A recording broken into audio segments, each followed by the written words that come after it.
بسم اللہ الرحمن الرحیم۔ السلام علیکم ورحمۃ اللہ وبرکاتہ۔ آج ہم ایک عورت کا عبرتناک واقعہ بیان کریں گے۔ اس واقعے کو شروع کرنے سے پہلے اگر آپ نے اس چینل کو سبسکرائب نہیں کیا تو اگر آپ کو مناسب لگے تو اس چینل کو سبسکرائب کر دیں، اور اگر ویڈیو اچھی لگے تو بیل کا بٹن پریس کر دیں تاکہ اس قسم کی مزید ویڈیوز آپ تک بر وقت پہنچتی رہیں۔ چلیں شروع کرتے ہیں۔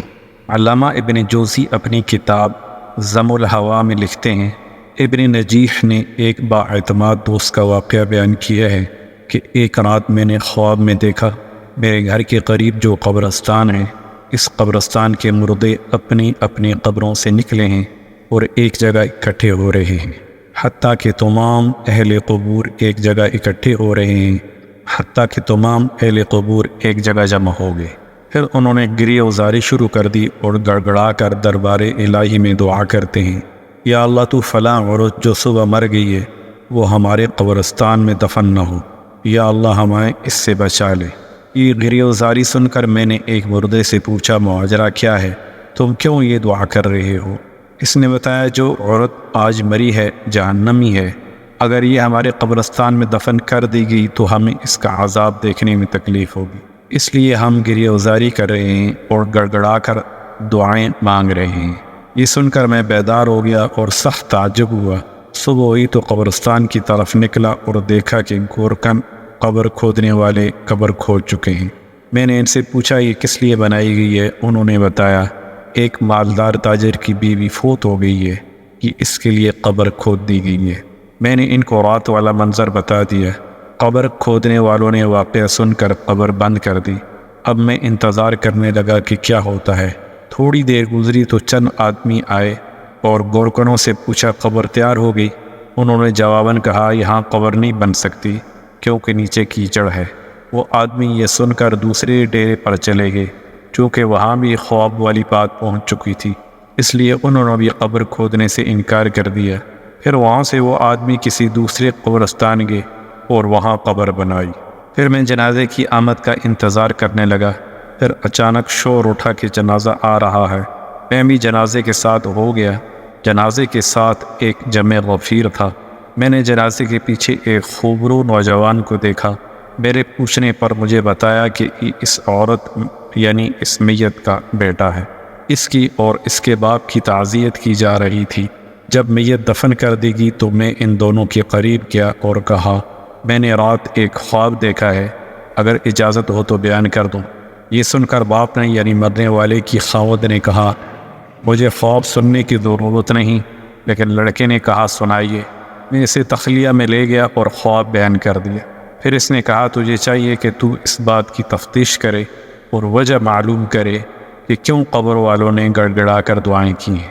اس نوجوان نے کہا، اور تو مجھے کچھ معلوم نہیں، مگر اتنا جانتا ہوں کہ میری ماں شراب نوشی کرتی تھی اور گانے سنتی تھی، نیز دیگر عورتوں پر بہتان لگایا کرتی تھی، مگر یہ افعال اتنے سنگین نہیں کہ یہاں تک بات پہنچ جائے کہ مردے بھی دعائیں کریں کہ یہ ہم میں دفن نہ ہو۔ ہاں، ہمارے گھر ایک بوڑھی عورت ہے جس کی عمر 99 سال کی ہے، وہ میری ماں کی دایا اور خدمتگار تھی۔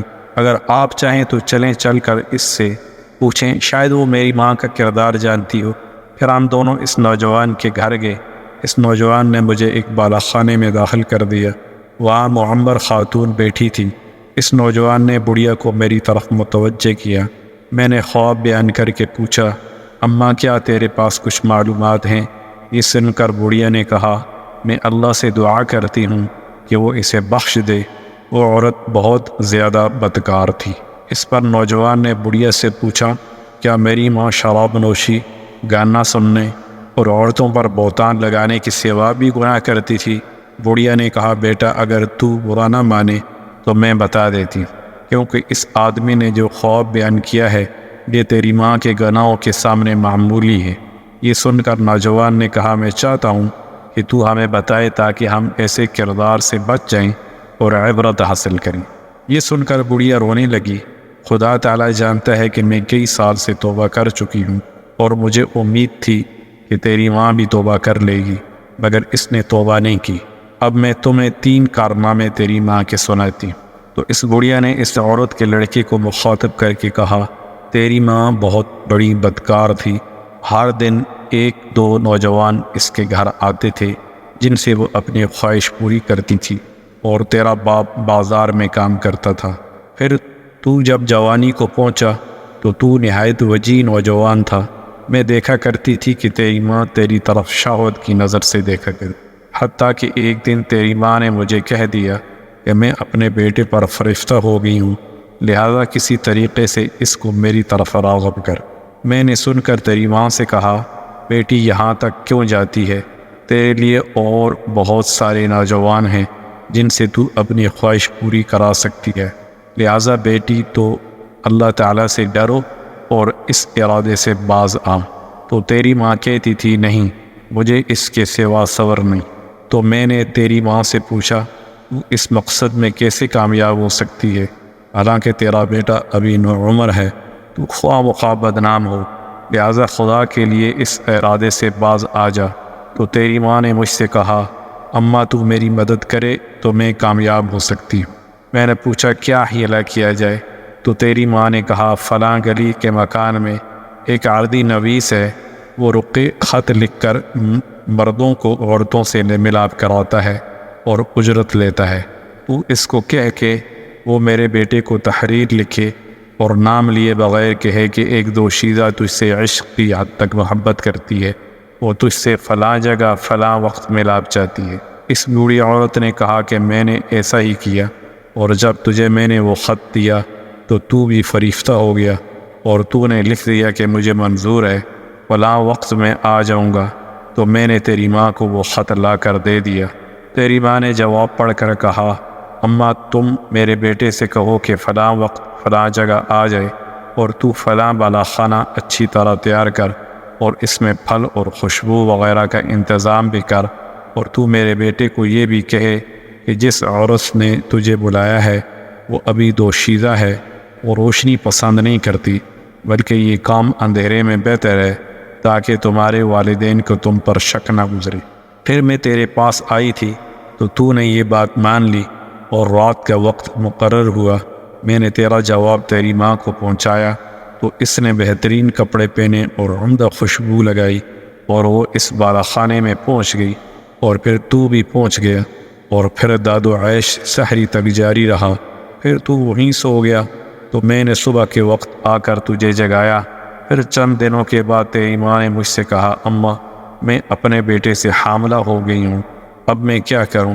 تو میں نے کہا، مجھے تو کچھ سمجھ نہیں آ رہی کہ تو کیا کرے، لیکن تیری ماں کسی ہیلے بہانے سے تجھ سے اپنی خواہش کرتی رہی، حالانکہ ولادت کا وقت قریب آ گیا۔